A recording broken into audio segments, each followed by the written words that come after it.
If you want to know what's going on in Rockingham County government, check out Rockingham County 411. If you're interested in county governmental programs, projects, and services, don't miss Rockingham County 411. Public Information Officer Mabel Scott will share important, crucial news you can use with Rockingham County 411. Welcome to Rockingham County 411. I'm Mabel Scott, your Public Information Officer. We have lots to talk to Ronnie Tate about today. You won't believe all the things that he and his team do behind the scenes to keep us safe, secure, and healthy during COVID-19 challenges.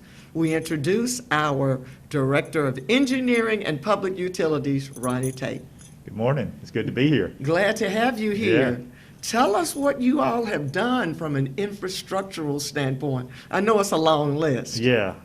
So we initially, trying to keep our staff safe and the public safe, we came up along with the manager and other departments initiatives to accomplish those goals. And probably one of the biggest changes is the welcoming / screening booth that's out front as you come into the entrance of our facility. And we ordered that booth prefabricated from a company in New York State, had it shipped down here. Our staff put the electrical and the data cabling in and those things that needed to install that booth and get it operational. It was delivered to us. We set it off the trailer and set it on site and hooked it up and got it operational. And so now when folks come into our facility, they get screened there. The person working in there is out of the elements and out of the weather. We had times where we had to move that person inside due to inclement weather. So now they can be out there full time during operating hours and utilize that booth for screening purposes when you come to our facility. So what do you want us to do if we're driving down 65 and we're coming into the Rockingham County governmental campus? Tell us what to do. For the visitors coming, whether you're here for something, whether it's a permit or for paying your taxes or for public health or DSS, come straight in, and when you see the booth, just get in the line there, if there is a line, and stop there. The person at the booth will screen you. They will get your phone number and which department you want to see. They'll tell you where to go and park, and then someone from that department will either call you or come out and get you. The main thing, though, is to have people, when they come in, don't go to the employee entrances or parking areas. Go through the welcome / screening booth area. And the welcoming station is like a white box. Yeah. And there's a big red stop sign. Yeah, and it has a couple of concrete barriers around it for safety and all. And but you and can't some beautiful flowers. Yeah, you can't miss it. If you come into the main entrance, you'll see it. And what we're doing is just asking folks just to drive straight towards that. The person there manning it will get your information and direct you to the right area to park and wait for services. Okay. Also, we see many plexiglass little things Shields, on yeah. everybody's desk. Yeah. Yes. You did that too. Yeah, our staff was instrumental in getting those, really procuring the materials for it, because at one time plexiglass was getting like paper towels and toilet paper. It was getting hard to get. Oh boy. And so we procured that, and then our maintenance guys cut those out, customized to each location, depending on what they needed. Some of them we have hanging from the ceiling, some of them are on wheels, some of them sit on desks. So they did those to meet the need of each person in each department. And they did those. Came up with a way to mount them or secure them to a desk to make them safe for people and hopefully keep our staff and the public safe. And they work. Yes. Because when people knock on my door when they walk in, it's like, there's that glass. Right. And they stop. Yeah, and yours was a little different from others. We, the way we normally set them on a desk, we reversed yours and turned it 90 degrees, and it worked better for your situation. It does. And we had a lot of those. had to figure out a way to protect staff and protect the public, but at least to continue to allow them to do their job. So. And then the halo mist. I Yeah. enjoyed videotaping Yeah. the maintenance crew. Yeah, and that was one of our earlier things that we were doing to help control COVID-19. We had secured a halo mist, which is hydrogen peroxide with a silver preservative in it, and we were using it to spray facilities during the week. And if we had a suspected case in one of our areas, we were using it for that. And we were using it as preventive measures at the voting sites. We used it there, sprayed those areas before voting started and afterwards. And now we use it predominantly if we have we've had a positive in an area. Yeah. We will come in and we call it fogging, and we'll fog those Yes. areas. I called it Ghostbusters. Yeah, probably the noise and all is probably like Yes. that. But with the implementation of the ionization system that we have in place now, we have backed away from doing the preventive spraying or fogging and using the ionization system to control those areas. And Ionization. Yeah. That's a long word. yeah, it's a fairly old technology. It's been around since probably the late 1900s. And That is very long. yeah, and but it was used for other things, and I think before the pandemic, the hospital folks in healthcare were using it in their facilities Okay. to control or deactivate certain viruses, and that they came or ran up against every day. Normally buildings like us, we don't see those things, but medical facilities do. And so they were the main ones using it, and then people could use it as well to control allergens and produce better air quality.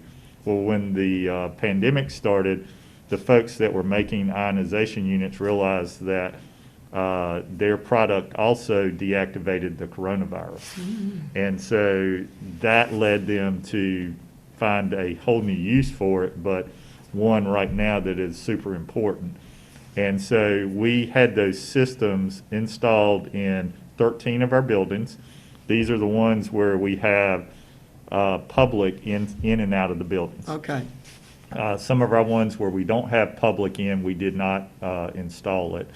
But that was a big project for our staff, and now it's operational, and we actually go around and monitor the numbers to ensure that the number of ions being generated is what is required to deactivate the virus. This is all science-based. Yeah, it is, and we're seeing ionization numbers way beyond what's needed to deactivate not only coronavirus, but SARS, MERS, tuberculosis, a lot of bad viruses that this controls. Wow. So, and hopefully once this passes, it'll still be in operation, and if something comes along, hopefully not, but if something comes along, hopefully it will deactivate that. But if it doesn't, it will help eliminate allergens and provide better air quality This is for. beautiful, how Yeah. engineering and Yeah. medicine and everything is all working together Yeah. for one good. Yeah, and this product will stay in our heating and air systems really for forever. It's one of those technologies that does not require a lot of electricity or maintenance. It's basically a plug-in, leave it alone, it does its job. So I think it was a good investment, and folks coming into our building, our staff should know that we're doing everything we can to protect their safety and health. That's the important reason Yes, why ma'am. we wanted to talk to you today. Yeah, And then at our board meetings, you all have taped off everything and moved all the chairs around to keep Yeah. us 6 feet apart. Yeah, And we've done a lot of room setups that are very different from what we normally have done in the past, where we try to get, some board meetings have a lot of people come to them, and you try to get as many people in there as you can, and it's a whole different situation now. It's how can you distance, but also still serve the public and let them be know that they're able to participate in those meetings. And so we provide that in the boardroom. We do it here in this large conference room. We set it up. IT works with us. They have the meeting streamed in here. And so it's all about still trying to provide a high level of service as we can, but keep everybody safe. And that's the focus now, is to continue those services. Participatory government, Yeah. where people know that they are welcome here. Right, yeah. We And, want them to participate. We do, and but again, the goal is, until the vaccine takes place, is to keep everybody safe and healthy as we can. So. And then I wanted to ask about some new things that you all are working on, some big tents and Yeah. other things outside. I mean, we're just sprawling. Yeah, so one of the things we did early on was we had tents set up to allow temporary areas for either waiting areas or child visitation, check-ins, all of those things. And DSS has some important social programs that are about to start in about a week or week and a half. And our staff has been out setting up tents at the old Wentworth School here in town, in Wentworth, for the people that need those programs or need access to them. They will have 2 large tents set up that are drive-through for people to come and if they need those services, and we'll have staff there. We work very closely with the IT staff, and we have internet services there. We'll have electrical power. We'll have heat inside the tents, all those things to try to keep our staff comfortable, serve the public, and try to keep as many of those folks from having to come over here and have a large crowd and have traffic issues and things like that, and provide that service off-site, which we think is safer for everybody. Plus, that's a good location. There's a lot of areas to stage people, vehicles, traffic. They can wait in their cars and then pull up and receive the services they need. That's good. Yeah. So you've been solving lots of problems. Well, I wouldn't say it's me, it's my staff. Your team. Yeah, I mean, my team. you all come up with all kinds Yeah, of creative ideas. Yeah, all of my team, not only the maintenance guys, but the water and sewer guys and landfill, they've all had to adjust and do things differently, like all of us have. And We have.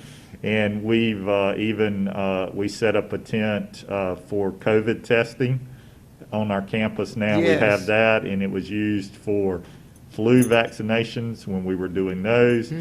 We will probably use that same area in maybe more areas when we receive the COVID vaccine and start mass vaccinations then. So we will have outdoor facilities for those where people can hopefully drive up, stay in the car, get the service they need, and move on. So.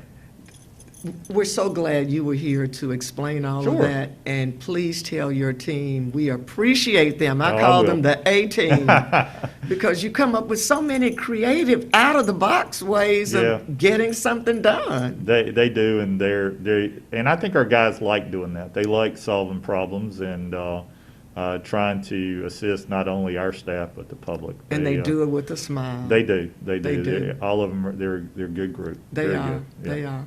Thank you so much, Ronnie Tate. He is the Director of Engineering and Public Utilities here at Rockingham County Government. He and his team do a fantabulous job to help to keep us healthy and safe and sound.